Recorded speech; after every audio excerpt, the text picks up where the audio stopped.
தைப்பூச தரிசனத்திற்காக சென்னை வடபழனி முருகன் கோயிலில் பக்தர்கள் கூட்டம் அலைமோதுகிறது. விவரங்களோடு செய்தியாளர் பாலவெற்றிவேல் இணைந்திருக்கிறார். பாலவெற்றிவேல், வடபழனி முருகன் கோயிலில் பக்தர்களுடைய கூட்டம் அதிகமாக இருக்கிறது. இன்றைய தினம் சிறப்பு பூஜைகள் என்னெல்லாம் நடைபெற இருக்கிறது? பக்தர்களின் கூட்டம் அதிகமாக இருக்கும் பட்சத்தில் போதிய பாதுகாப்பு வசதிகள் ஏற்பாடுகள்லாம் என்ன செஞ்சிருக்கிறாங்க?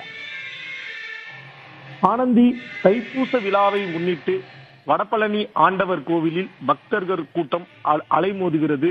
சென்னையில் பிரசித்தி பெற்ற முருகன் கோவிலில் ஒன்றாக வடபழனி கோயில் விளங்குகிறது.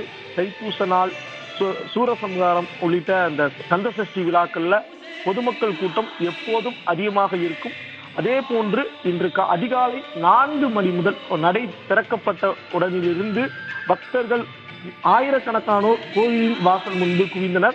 தற்போது இந்த பூந்தமல்லி நெடுஞ்சாலை வரை மக்கள் நீண்ட வரிசையில நின்று வடபழனி ஆண்டவரை தரிசித்து செல்கிறார்கள். சாமி கும்பிடுவதற்கு 2 முதல் 3 மணி நேரம் வரை ஆவதாக பக்தர்கள் தெரிவிக்கிறார்கள். மேலும் இந்த தைப்பூசம் என்பது தமிழ் மாதமான தை மற்றும் இந்து ஜோதிடத்தின் ஒரு நட்சத்திரத்தை, பூசம் என்கின்ற ஒரு நட்சத்திரத்தை குறிக்கும் ஒரு விழாவாக பார்க்கப்படுகிறது. சூரபத்மன் என்கிற அரக்கனை முருகன் வென்றதற்காக இந்த நிகழ்வு கொண்டாடப்படுகிறது. சென்னையில் உள்ள பெரும்பாலான முருக பக்தர்கள் அனைவரும் வந்து தரிசிக்கும் ஒரு இடமாக வடபழனி கோயில் விளங்குகிறது.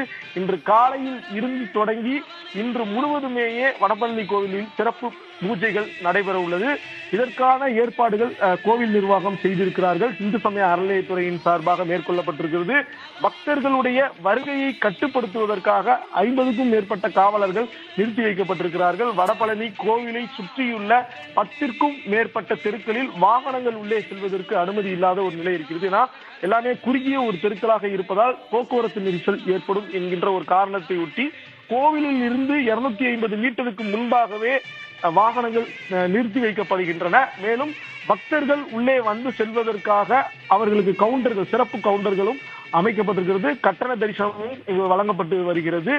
பக்தர்களுக்கு பிரசாதங்களும் வழங்கப்பட்டு வருகிறது. வடபழனி முருகன் கோவிலை போலவே சென்னையை சுற்றி இருக்கக்கூடிய முக்கிய முருகன் கோவிலான குன்றத்தூர் முருகன் கோவில் மற்றும் திருப்போரூர் கந்தசாமி கோவில் உள்ளிட்ட இடங்களிலும் இன்று முழுவதும் தைப்பூச விழா நடைபெறுகிறது குறிப்பிடத்தக்கது. அதில் ஒரு முக்கியமான ஒரு கோவிலாக வடபழனி ஆண்டவர் கோவில் விளங்கும் நிலையில அதிகாலை முதலே பக்தர்கள் குவிந்த வண்ணம் இருக்கிறார்கள். அதை நாம் காட்சிகளிலேயே பார்க்கலாம்.